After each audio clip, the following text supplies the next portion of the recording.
get the party started.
Just in case.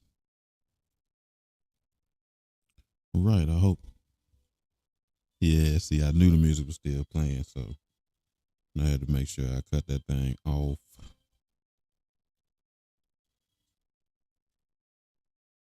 So I'm gonna wait a little bit to see, make sure it cut off, but I'm trying to monitor it, and the delay is crazy. So it's like, I don't know. Yes.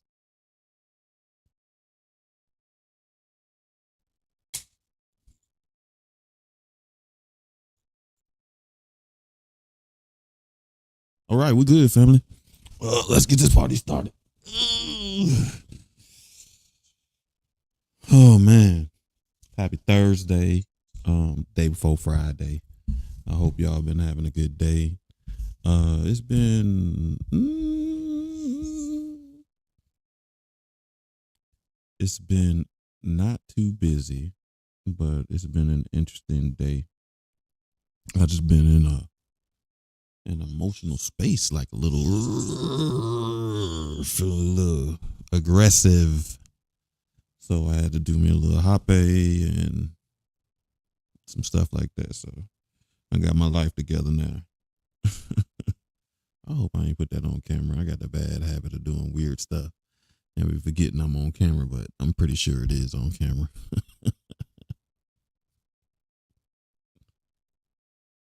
Okay, family, you know the routine. We start with our breathing exercises, our visualization.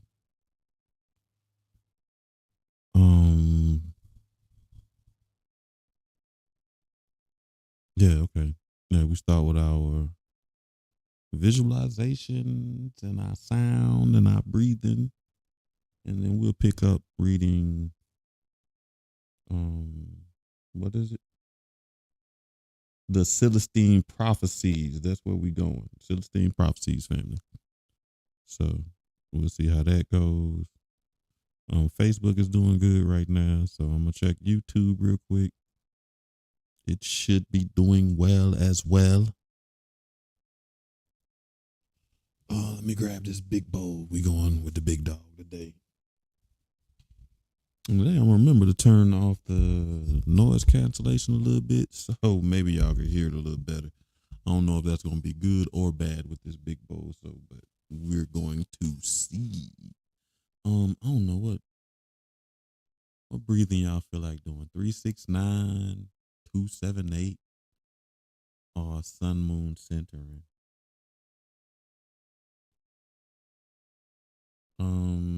I think I need some sun moon centering.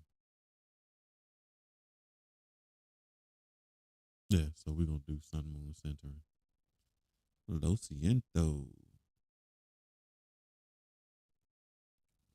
Start with the bowl. Turn this up. Doop, doop, doop, doop. So now you can hear all my thoughts and everything in the background, but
Give me a second, family. I'm gonna get the rain stick too.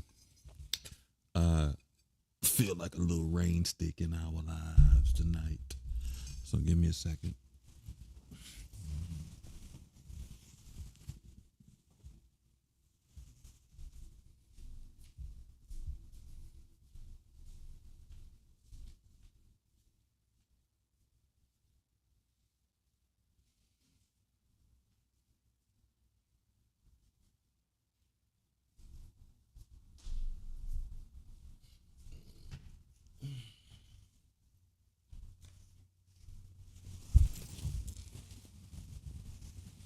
Hopefully this picks up well. I don't ever know. I love my rain stick though.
That is the rain stick. Hopefully you are in a place that is comfortable for you, and or you are in a position that is comfortable, some sort of space where you can relax as we try to do a little visualization. Remember, we started adding a little color light therapy to our show. So we are on the sacral this week, and the color for the sacral is orange. Hence, most of the lighting in here is orange tonight. Yeah, and I didn't make that mistake I made last week where I didn't adjust my camera for the different colors of lighting. So I don't look invisible today, right? Um, the element for sacral is water. So our visualization will include water, but we're going to start with the sun, moon, centering. Remember, you visualize a circle in your crown area right above your head. As a matter of fact, we're dealing with orange. Let's make our circle orange to match the sacral or the sun or whatever vibration you're going to. And with every breath in, we pull this down to a different chakra. And when we breathe out, we release all the negative energies or basically the unbalanced energy that may be residing in that chakra or in that space. So start disc above your head, visualize the disc, let it do its work, clearing out your crown, clearing out the worries for the day, the work for the day, the stress for the day, the overwhelming thoughts of the day. And on my count of three, we breathe in and we bring it down. 1, 2, 3. Breathe in and bring that disc down to your third eye, resides in your forehead. And breathe out. Release the stress. Release the worry. Release the distrust for yourself. And replace it with trust, belief. Now, on my count of three, we're going to breathe in again. 1, 2, 3. Breathe in and bring it down to your throat. Breathe out. Release that fear. Release that worry. Release that judgment. On my count of three, breathe in. 1, 2, 3. Bring it down to your heart. Breathe out. Release. Let your heart be your guide. Know that it is healed and trustworthy. On my count of three, breathe in. 1, 2, 3. Breathe in and bring it down to your solar plexus, your emotional center point. Yields a lot of decisions. Trust in your emotions. Allow yourself to feel them. Release the negative worry, the self-doubt, any of those things. My count of three, breathe in. 1, 2, 3. Breathe in. Bring it down to your sacral, where we reside. Let go of those feelings of inadequacy. Replace it with your passion. Watch that spark begin to grow. On my count of three, breathe in. 1, 2, 3. Breathe in and bring it down to your root. All the way down to your root.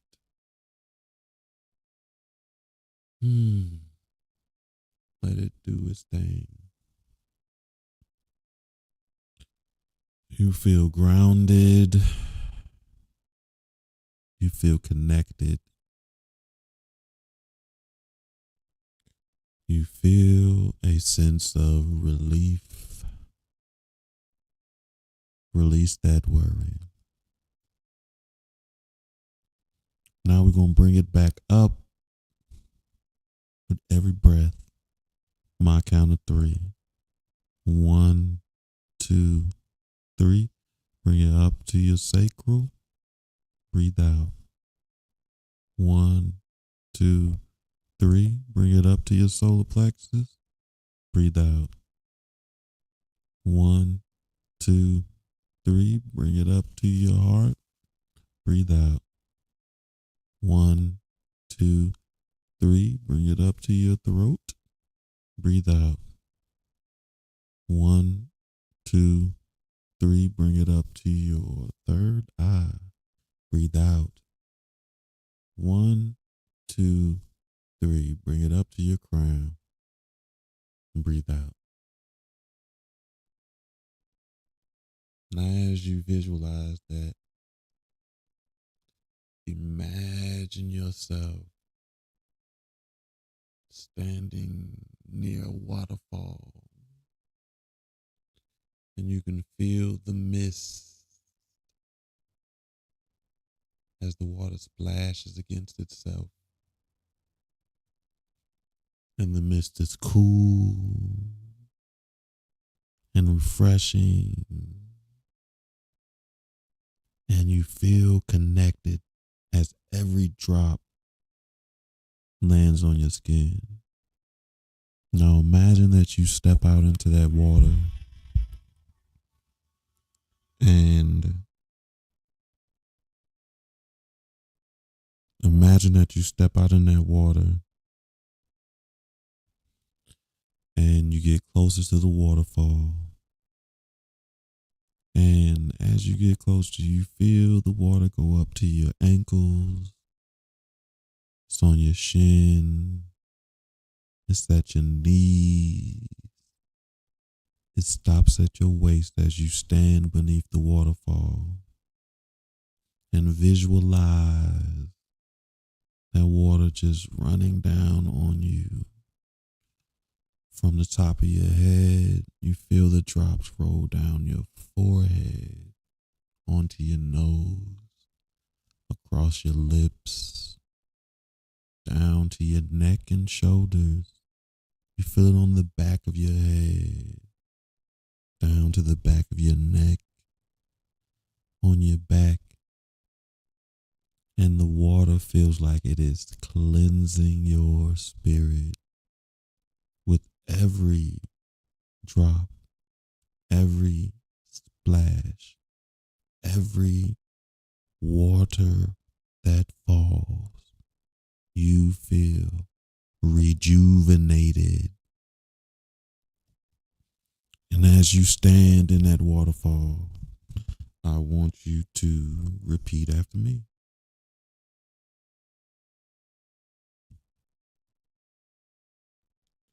I am a creative being.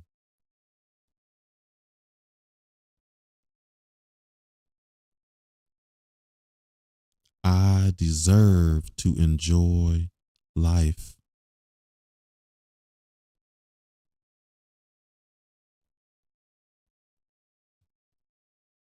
I am emotionally balanced.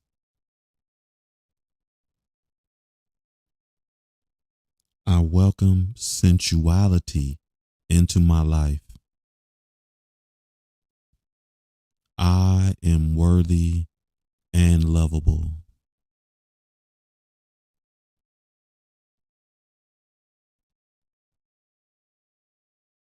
I am a creative being. I deserve to enjoy life. I am emotionally balanced. I welcome sensuality into my life. I am worthy and lovable. All right, family. Let's breathe a little bit as we transition into the readings. What's going on? Okay, cool. Make sure things ain't going crazy before we get started. YouTube's giving me a little issue. Strength and brotherhood. I see you, black man. Appreciate you as always. Yo, Terrence, bro, I've been missing you in the meetings, man. Not to say that you gotta come to him right now, because but just saying that you thought of, brother. You know what I mean? And I don't know. I mean, it's been a little interesting lately. So, all right. So we are. Where are we in this book? We are at a part where I think the dude just kind of took the trip to Peru. The main character, after his friend told him about the first key insight, and he ran into, I think he's on a train, and it's another guy there who winds up being a historian and also going to Peru looking for the the key insights himself. So what's going on?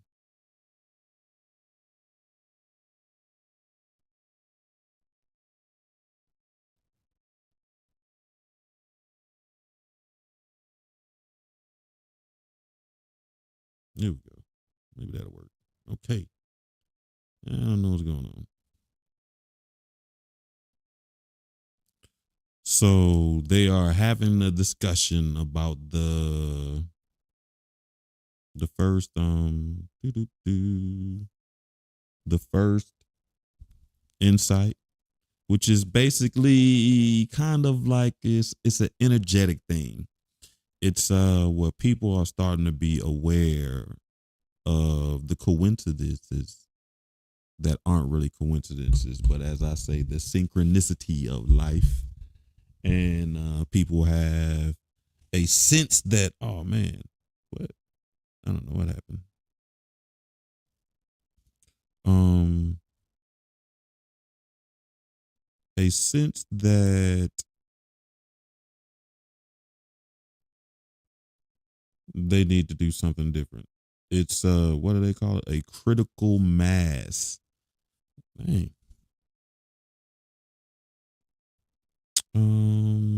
Okay, so I guess we finished the first. Yes, we did finish the first chapter for sure. Okay, here we are.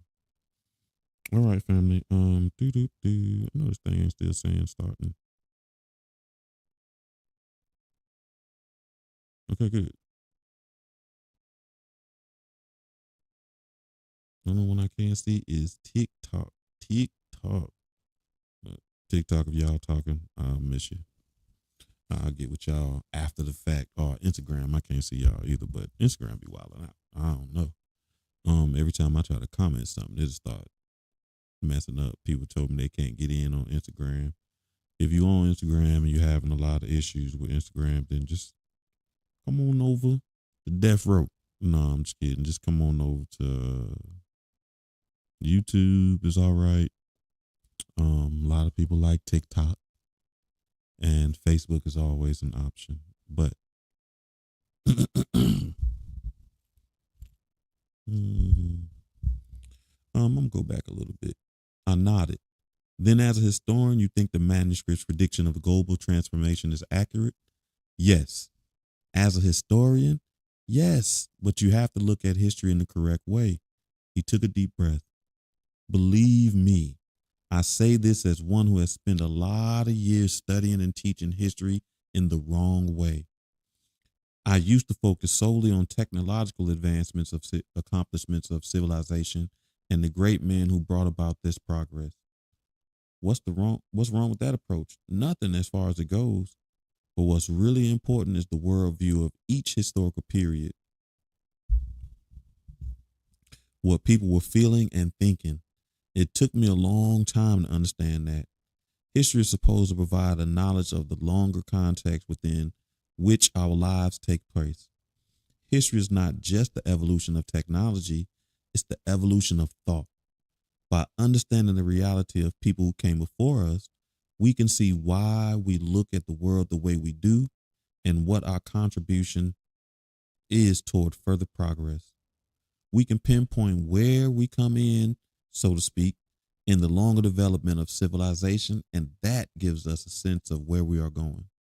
He paused, then added, the effect of the second insight is to provide exactly this kind of historical perspective, at least from the viewpoint of Western thought.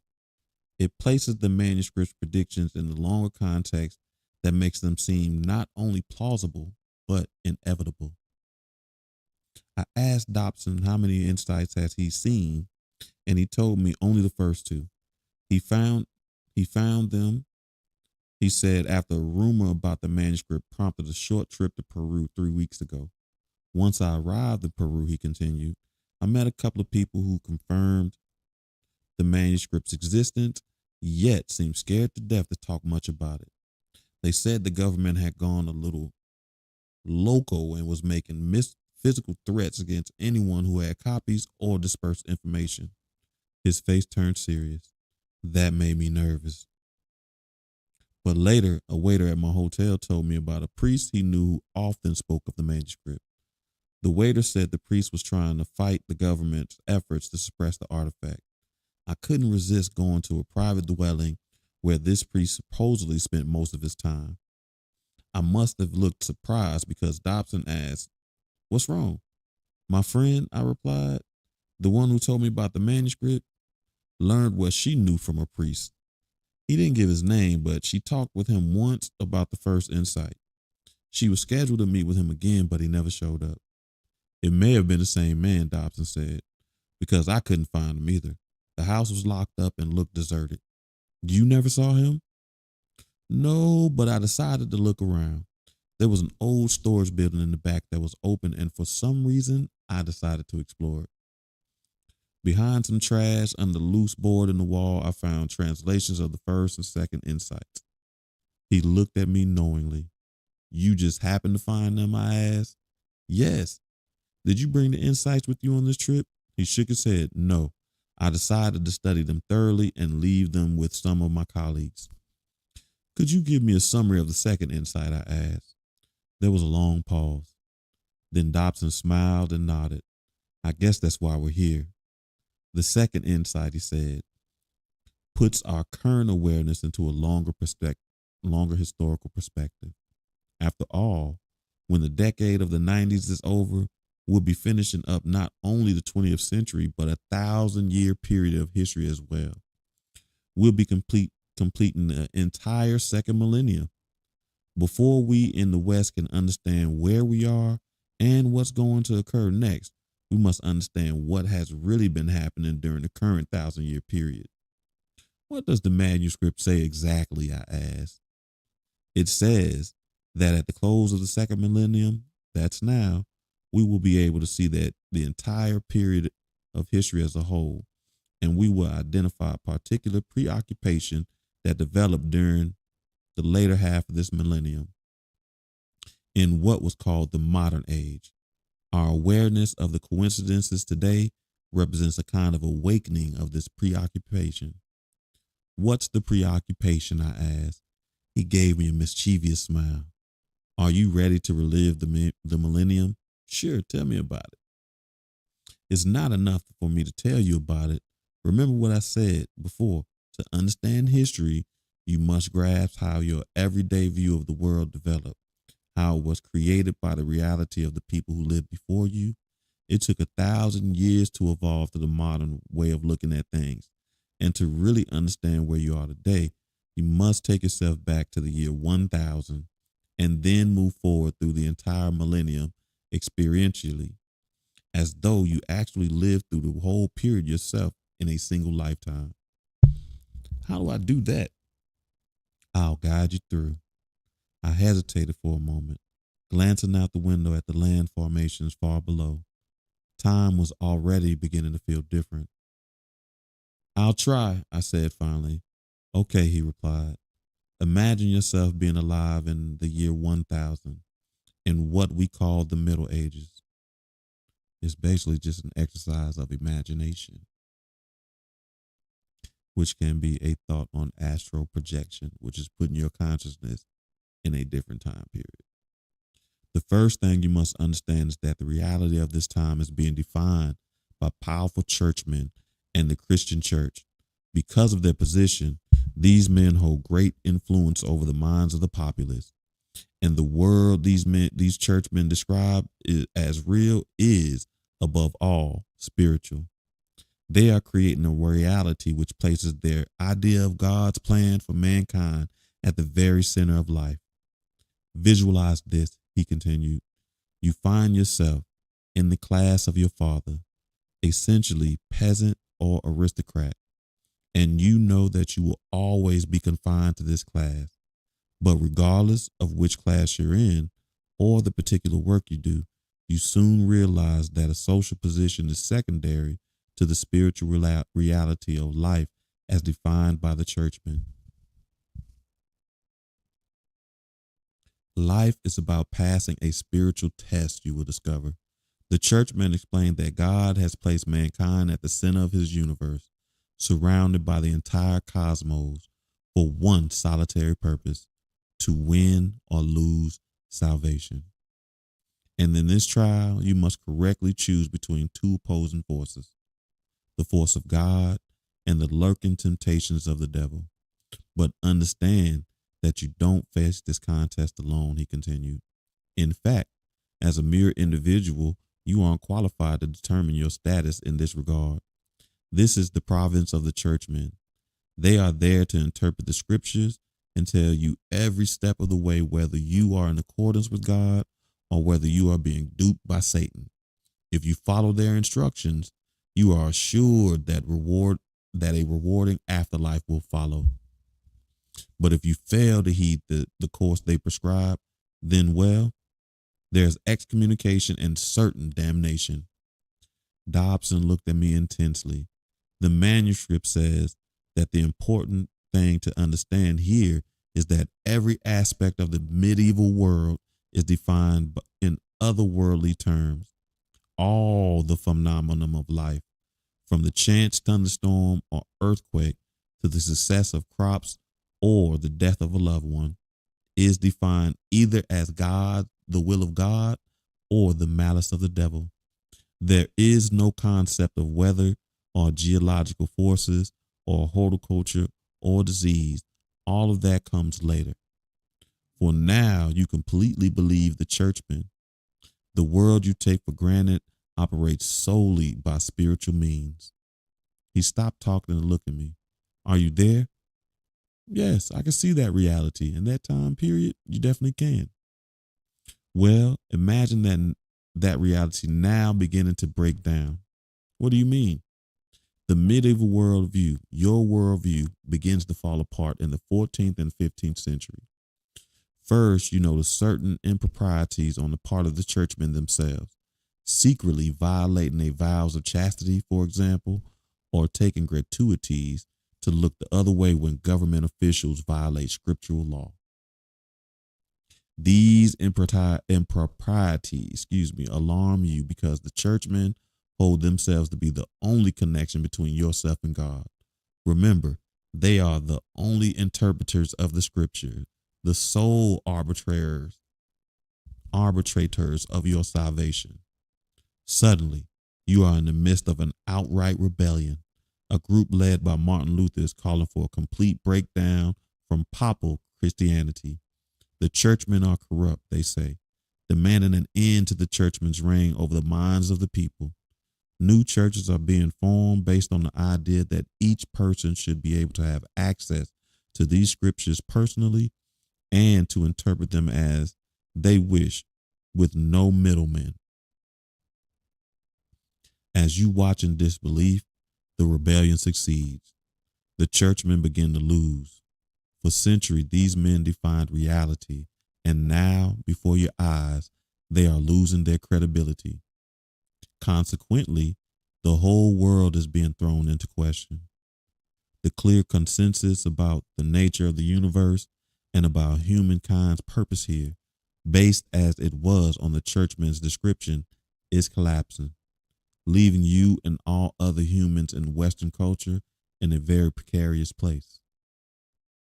After all, you have grown accustomed to just having authority in your life to define reality, and without that external direction, you feel confused and lost. If the churchman's description of reality and the reason for human existence is wrong, you ask then what is right? He paused for a moment. Do you see the impact of the collapse and on the people of that day? I suppose it was somewhat unsettling. To say the least, he replied. There was tremendous upheaval. The old worldview was being challenged everywhere. In fact, by the 1600s, astronomers had proved beyond a doubt that the sun and the stars did not revolve around the earth as maintained by the church. Clearly, the earth was only one small planet orbiting a minor sun in a galaxy that contained billions of such stars. He leaned towards me. This is important. Mankind lost its place at the center of God's universe. See the effect this had? Now, when you watch the weather or the plants growing or someone suddenly die, what you feel is an anxious bafflement. In the past, you might have said God was responsible or the devil. But as the medieval world view breaks down, the certainty goes with it. All the things you took for granted now need new definition, especially the nature of God and your relationship to God. With that awareness, he went on, the modern age begins. There is a growing democratic spirit and a mass distrust of papal and royal authority. Definitions of the universe based on speculation or scriptural faith are no longer automatically accepted. In spite of the loss of certainty, we did not want to risk some new group controlling our reality as the churchmen had. If you had been there, you would have participated in the creation of a new mandate for science. A what? He laughed. You would have looked out onto this vast, undefined universe, and you would have thought, as did the thinkers of that day, that we need a method of consensus building, a way to systematically explore the new world of ours. And you would have called this new way of discovering reality the scientific method, which is nothing more than testing an idea about how the universe works, arriving afterward at some conclusion, and then offering this conclusion to others to see if they agree. Simply, that's all the scientific method is. Then, he continued, you would have prepared explorers to go out into this new universe, each armed with the scientific method, and you would have given them their historic mission. Explore this place and find out how it works, what it means that we find ourselves alive here. You knew you had only lost your certainty about God ruled universe, and because of that, your certainty about the nature of God himself. But you felt you had a method, a consensus building process through which you could discover the nature of everything around you, including God, and including the true purpose of mankind's existence on the planet. So you sent these explorers out to find the true nature of your situation and report back. He paused and looked at me. Hey, Smiley, glad you joined for a little bit.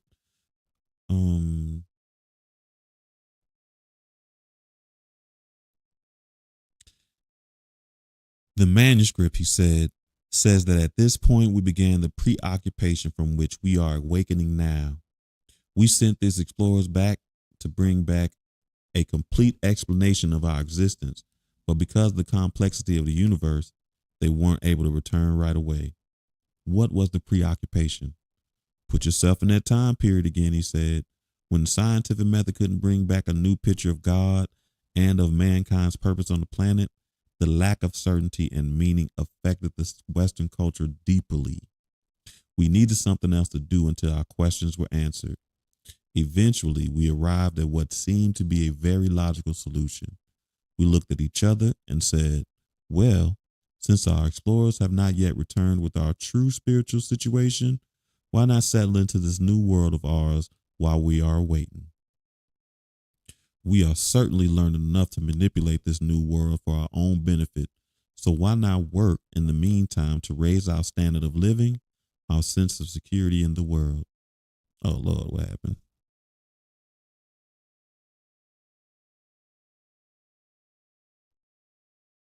I skipped a bunch of pages. Okay, here we go.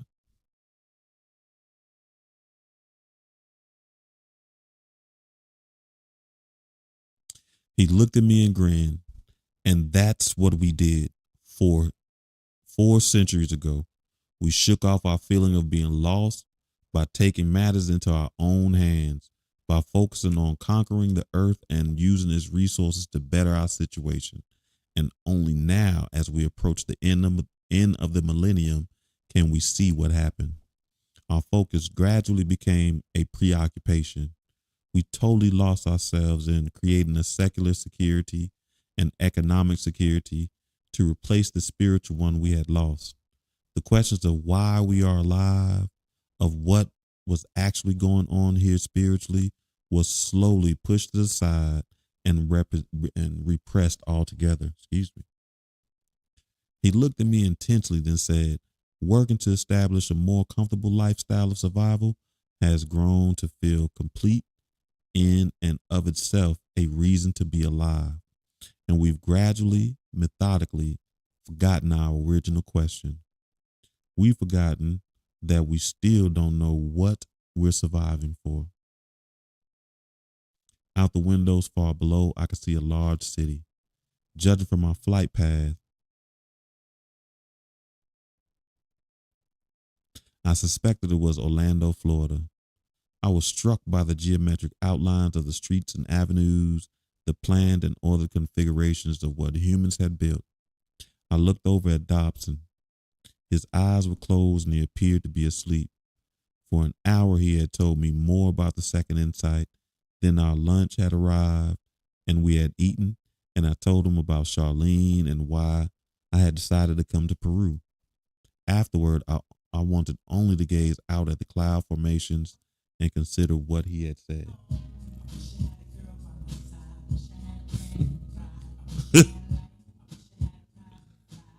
Alexa, stop. Like, look at Alexa playing, embarrassing me in front of family and stuff. And I wish I wasn't stuck on Central. That's my jam, though. Excuse me. So, what do you think? He asked suddenly, looking sleepily over at me. Have you grasped the second insight? I'm not sure. He nodded toward the other passengers. Do you feel as if you have the original manuscript be made public? What? I sent a letter to the relevant department heads within the Peruvian government, telling them that I was coming and that I expected cooperation. I see. I wonder how they'll respond. Probably with denials, but at least it will be an official start. He turned away deep in thought, and I stared out the window again. As I looked down, it dawned on me that the airplane on which we were riding contained with us its technology 4 centuries of progress. We learned much about manipulating the resources we had found on Earth. How many people, I mused, how many generations did it take to create the products and the understanding that enabled this airplane to come into being? And how many spent their whole lives focused on one tiny aspect, one small step, without ever lifting their heads from this preoccupation? Suddenly, in that instant, a span of history Dobson and I had been discussing seemed to integrate fully into my consciousness. I could see the millennium clearly, as though it was a part of my own life history. 1,000 years ago, we had lived in a world where God and the human spiritually were clearly defined. And then we lost it. Or better, we had decided there was more to the story. Accordingly, we had sent explorers out to discover the real truth and to report back. And when they had taken too long, we had become preoccupied with a new, secular purpose, one of settling into the world and making ourselves more comfortable. And settled we had. We discovered that metallic ores could be melted down and fashioned into all kinds of gadgets. We invented sources of power, first steam, then gas, and electricity and fission. We systemized farming and mass production and now command huge stores of material goods and vast networks for distribution. Propelling it all was the call to progress, the desire of the individual to provide his own security, his own purpose while he was waiting the truth. We had decided to create more comfortable, a pleasurable life for ourselves and our children, and in a mere 400 years, our preoccupation had created a human world with all the comforts of a life could now be produced. The problem was that our focus, obsessive drive to conquer nature and make ourselves more comfortable, had left the natural systems of the planet polluted and on the verge of collapse. We couldn't go on this way. Dobson was right. The second insight did make our new awareness seem inevitable. We were reaching a climax in our cultural purpose. We were accomplishing what we had collectively decided to do.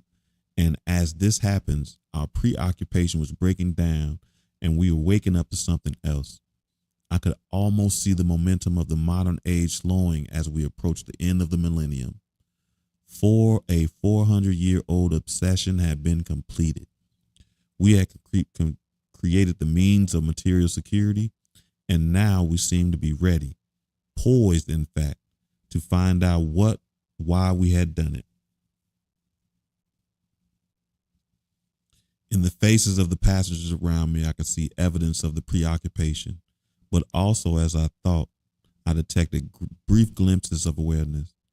How many, I wondered, had already noticed the coincidences? The plane tilted forward and began its descent as the flight attendant announced that we would soon be landing in Lima. I gave Dobson the name of my hotel and asked where he stayed. He gave me the name of his hotel and said it's only a couple of miles from mine. What's your plan? I asked. I've been thinking about that, he replied. The first thing, I guess, is to visit the American embassy and tell them why I'm here, just for the record. Good idea. After that, I'm going to speak with as many Peruvian scientists as I can.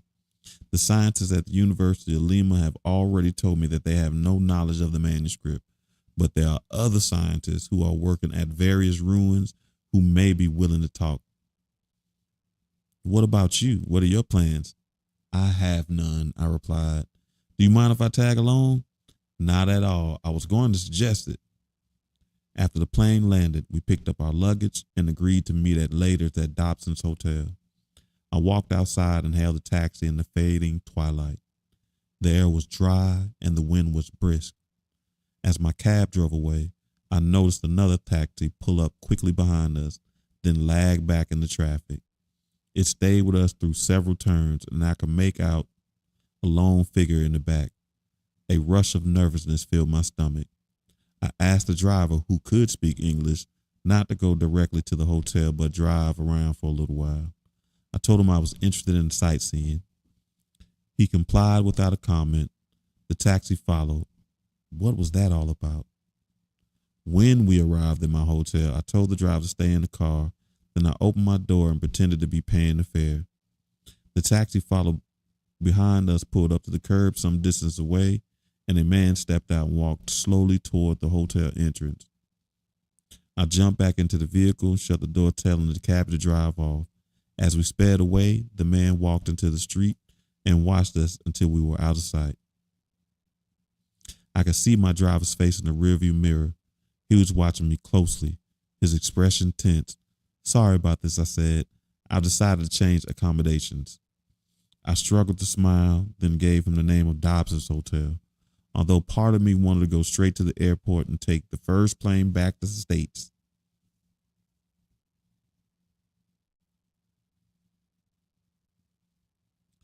A half block short of our distance, I had the driver pull over. Wait here, I told him. I'll be right back. The streets were filled with people, mostly native Peruvians. But here and there, I passed some Americans and Europeans. Something about seeing the tourists made me feel safer. When I was within 50 yards of the hotel, I stopped. Something wasn't right. Suddenly, as I watched, gunshots rang out and screams filled the air. The crowd in front of me flung themselves onto the ground, opening up my view down the sidewalk. Dobson was running towards me, wild-eyed, panicked. Figures behind him pursued. One fired his gun into the air and ordered Dobson to halt. As he ran closer, Dobson strained to focus, then recognized me. Run, he yelled. For God's sakes, run. I turned and ran down the alley in terror. Ahead was a vertical board fence 6 feet high, blocking my way. When I reached it, I leaped as high as I could, catching the top of the boards with my hands and flinging my right leg over the top. As I pulled my left leg up and dropped to the other side, I looked back. I looked back down the alley. Dobson was running desperately. More shots were fired. He stumbled and fell. I continued to run blindly, leaving piles of trash and stacks of cardboard boxes. For a moment, I thought I heard footsteps behind me, but I didn't care to look back. Ahead, the alley ran into the next street, which was so crowded with people, seemingly unalarmed.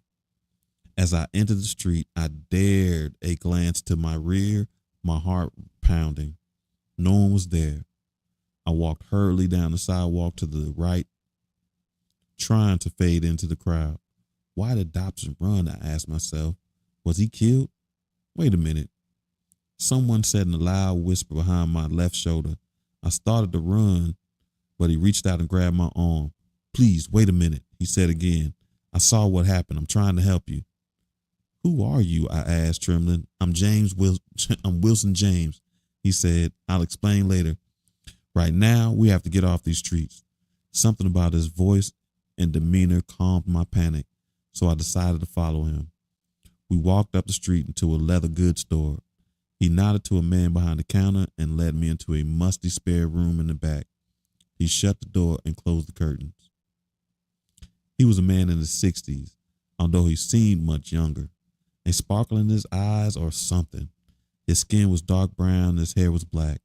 He looked of Peruvian descent, but the English he spoke sounded almost American. He wore a bright blue t-shirt and jeans. You'll be safe here for a while. Why are they chasing you? I didn't respond. You'll hear about the manuscript, aren't you? He asked. How did you know that? I guess the man with you was here for that reason too. Yes, his name is Dobson. How do you know there were two of us? I have a room over the alley. I was looking out the window as they were chasing you. Did they shoot Dobson? I asked, terrified by what I might hear in reply. I don't know, he said. I couldn't tell, but once I saw you had escaped, I ran down the back steps to head you off. I thought perhaps I could help. Why? For an instant, he looked at me as though he was uncertain how to answer my question. Then his expression changed to one of warmth. You won't understand this, but I was standing there at the window and thoughts about an old friend came to me. He's dead now. He died because he thought people should know about the manuscript. When I saw what was happening in the alley, I felt I should help you. He was right. I didn't understand, but I had the feeling he was being absolutely truthful with me. I was about to ask another question when he spoke again. We could talk about this later, he said. I think we better move to a safer place. Wait a minute, Wilson, I said. I just want to find my way back to the States. How can I do this? Call me Will, he said. I don't think you should try the airport, not yet. If they're looking for you, they will be checking there. I have some friends who live out of town. They will hide you. There are several other ways out of this country you can choose. When you're ready, they'll show you where you have to go. He opened the door to the room and checked inside the shop, then walked outside and checked the street. When he returned, he motioned for me to follow. We walked down the street to a blue Jeep that Will pointed out. As we got in, I noticed that the back seat was carefully packed with foodstuffs and tents and a satchel as if for an extended trip. We rode in silence. I leaned back in the passenger seat and tried to think. My stomach was knotted with fear. I had never expected this. What if I had been arrested and thrown into Peruvian jail or killed outright? I had to size up my situation. I had no clothes, but I did have money and one credit card, and for some reason, I trusted Will. What had you do and who was it, Dobson? Done with those people after you? Will asked suddenly. Nothing that I know of, I replied. I met Dobson on the plane. He's a historian. He was coming down here to investigate the manuscript officially. He represented a group of other scientists. Will looked surprised. Did the government know he was coming? Yeah, that fool, he wrote them and told them. He's like, hey man, I'm coming down there. I'm the boss of your country, and I'm going to let you know.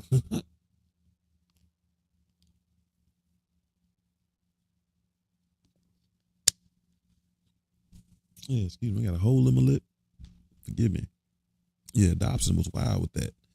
I get his intentions, man, but if they trying to hide it, why would you send them a letter and be like, hey, I'm coming down there? Sense of privilege I don't know nothing about. Yes, he had written certain government officials that he wanted cooperation. I can't believe they tried to arrest him. He didn't even have his copies with him. He has copies of the manuscript, only of the first two insights. I had no idea there were copies in the United States. Where did he get them? On an earlier trip, he was told to a certain priest knew of the manuscript. He couldn't find them, but he found copies hidden in the house. Will looked sad. Jose. Who? I asked. He was the friend I told you about, the one who was killed. He was adamant that as many people as possible hear about the manuscript. What happened to him? He was murdered. We don't know by whom. His body was found in the forest miles from his house. But I have to think it was his enemies, the government, certain people in the government, or in the church. His church would go that far? Perhaps. The church is secretly against the manuscript. There are few priests who understand the document and advocate it covertly, but they must be very careful. Jose talked of it openly to anyone who wanted to know. I warned him for months before his death that to be more subtle, stop giving copies to anyone who came along. He told me that he was doing what he knew he must. When was the first manuscript discovered? I asked. It was translated 3 years ago, but no one knows when it was first discovered. The original floated around for years, we think, among the Indians until it was found by Jose. He alone managed to get it translated. Of course, once the church found out the manuscript said, they tried to suppress it totally. Now all we have are copies. We think they destroyed the original. Will had driven east out of town and we were riding on a narrow 2-lane road through a heavily irrigated area. We passed several small plank dwellings and then a large pasture with expensive fencing. Did Dobson tell you about the first 2 insights? Will asked.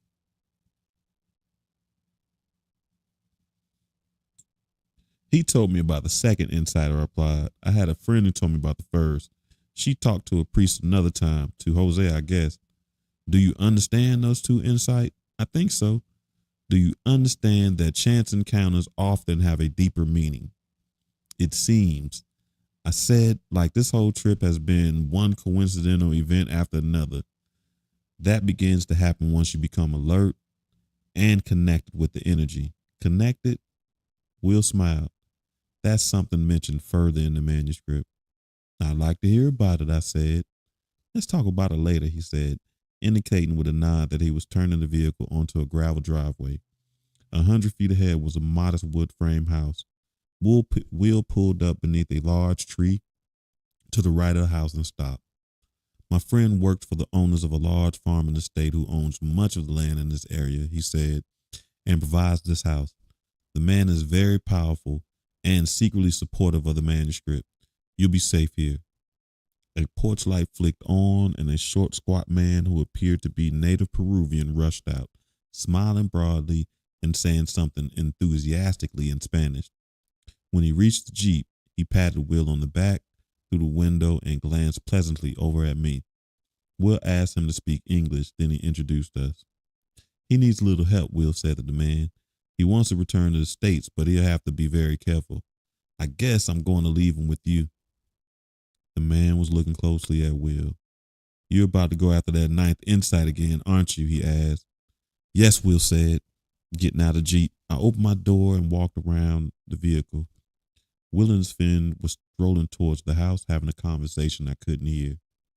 As I walked up to the man, said, I will start the preparations, then walked away. Will turned to me. What did he mean, I asked, when he questioned about the 9th insight. There's a part of the manuscript that has never been found. There were 8 insights with the original test, but one more insight, the 9th, was mentioned there. Many people have been searching for it. Do you know where it is? No, not really. Then how are you going to find it? Will smiled the same way Jose found the original 8, the same way you found the first 2, and then ran into me. If one can connect the buildup of energy enough, then coincidental events begin to happen consistently. Tell me how to do that. Which insight is it? Will looked at me as if assessing my level of understanding. How to connect is not just one insight, it's all of them. Remember in the second insight where it begins to explore how we would be sent out into the world, utilizing the scientific method to discover the meaning of human life on this planet? But they would not return right away? Yes. Well, the remainder of the insight represents the answers finally coming back. But they aren't just coming from institutional science. The answers I'm talking about are coming from many different areas of inquiry. The findings of physics, psychology, mysticism, and religion were all coming together in a new synthesis based on the perception of these coincidences. We're learning the details of what the coincidences mean, how they work, and as we do, we're constructing a whole new view of life, insight by insight. Then I want to hear about insight. Each insight, I said. Can you explain to me? Can you explain them to me before you go? I found it doesn't work that way. You must discover each one of them in a different way. How? It just happens. It wouldn't work for me just to tell you. You might have the information about each of them, but you wouldn't have the insights. You would have to discover them in the course of your own life. We stared at each other in silence. Will smiled. Talking with him made me feel incredibly alive. Why are you going after the ninth insight now? I asked. It's the right time. I have been a guide here and I know the terrain and I understand all 8 insights. When I was when I was at my window over at the alley thinking of Jose, I had already decided to go north one more time. The ninth insight is out there. I know it. And I'm not getting any younger. Besides, I've envisioned myself finding it and achieving what it says. I know it's the most important of the insight. It puts all the others into perspective and give us the true purposes of our life. He paused, suddenly looking serious. I have 30 minutes. I would have left 30 minutes earlier, but I had this nagging feeling that I had forgotten something. He paused again. That's precisely when you showed up. We looked at each other for a long time. You think I'm supposed to go with you? I asked. What do you think? I don't know. I said, unsure to myself. I felt confused. The story of my Peruvian trip was flashing before my mind. Charlene, Dobson, and now Will. I had come to Peru because of a mild curiosity, and now I found myself in hiding, an unwitting fugitive who didn't even know who his pursuers were. And the strangest of all was that at this moment, instead of being terrified, totally panicked, I found myself in a state of excitement. I should have been summoning all my wits and instincts to find a way home, but what I really wanted to do was to go with Will into what would be undoubtedly more danger. As I considered my options, I realized that in reality, I had no choice. The second insight had ended any possibility of going back to my old preoccupations. If I was going to stay aware, I had to go forward. I plan to spend the night, Will said, so you will have until tomorrow morning to decide. I've already decided, I told him. I want to go. All right, we'll stop there. That's a good space. As we start a new chapter next week. A matter of energy. So we'll move into something else.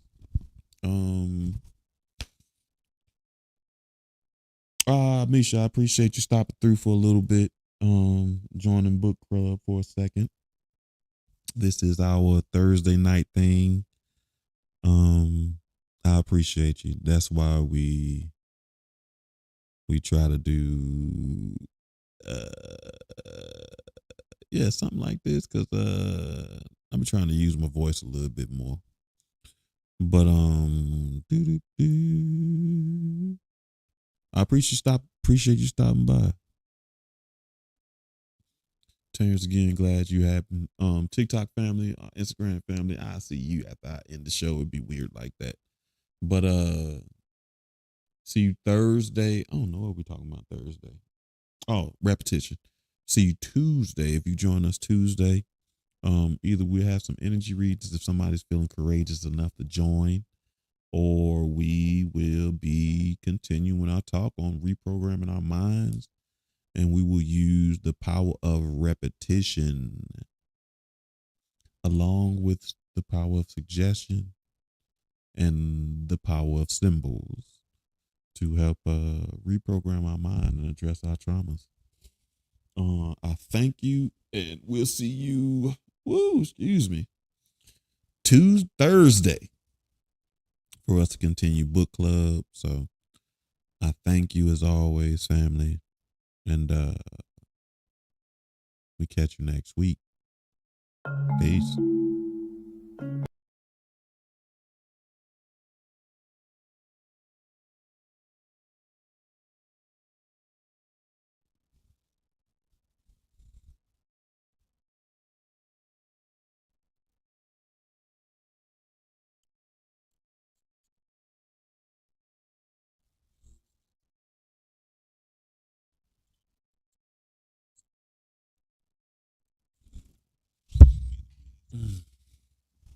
Woo.